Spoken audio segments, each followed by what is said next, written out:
नमस्कार, मैं doctor Mitul eaves hospital Meerut में कंसल्टेंट क्रिटिकल केयर स्पेशलिस्ट और फिजिशियन के तौर पर कार्यरत हूँ। आज मैं आपसे ऑब्स्ट्रक्टिव स्लीप एपनिया के बारे में कुछ बातें करना चाहता हूँ।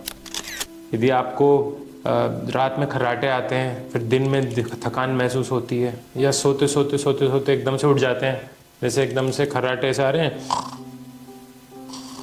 और फिर एकदम से करके एकदम से ऐसे आँख खुली और फिर आपको एकदम से घुटन महसूस हुई, या फिर मुंह के आसपास बहुत ड्राइनेस सी महसूस हुई, मुंह लगता है पार्टनर को कि आप मुंह खोल के सोते हैं, तो ये सब चीज़ें ये सजेस्ट करती हैं कि आपको ऑब्स्ट्रक्टिव स्लीप एपनिया है। इसमें दो पार्ट्स हैं, पहला तो खर्राटे आना और दूसरा दिन में थकान महसूस होना। अक्सर आपने देखा होगा कोई व्यक्ति सब्जी काटते काटते सो गया, कोई व्यक्ति टीवी देखते देखते सो गया, कोई कुछ और काम करते करते गाड़ी चलाते चलाते सो गया। तो ये सब एक डेंजरस बीमारी है, सिर्फ सोने की वजह से नहीं, बट असल में डेंजरस इसलिए है क्योंकि इसकी वजह से आपके हार्ट पे असर पड़ता है। एक बहुत फेमस सिंगर थे, नाम मैं लेना नहीं चाहता मगर फिर भी आपके रेफरेंस के लिए, बप्पी लहरी, बप्पी दा इतने फेमस सिंगर थे और इसी बीमारी से चल बसे।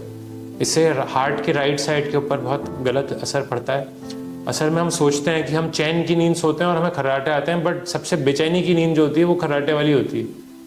इसके बहुत सारे इलाज होते हैं। सबसे पहला इलाज होता है, एक स्लीप हाइजीन नाम की चीज़ होती है, जिसमें हम अपने बेडरूम को मंदिर की तरह समझते हैं, जिसे कि स्लीप, सेक्स, इन चीज़ों के अलावा किसी और चीज़ के लिए बेडरूम का इस्तेमाल करना नहीं चाहिए। शाम को 6 से 7 बजे के बाद में कॉफ़ी का सेवन नहीं करना चाहिए।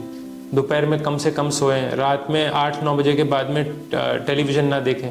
तो इसे तो हम स्लीप हाइजीन कहते हैं। करवट लेकर के सोएं एक दूसरी चीज़ है। और यदि आपको खर्राटे के साथ साथ दिन में थकान महसूस हो, दिन में नींद महसूस हो, तो हमें संपर्क करें।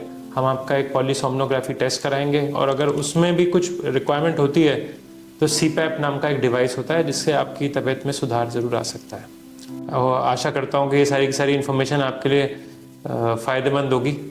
नमस्कार।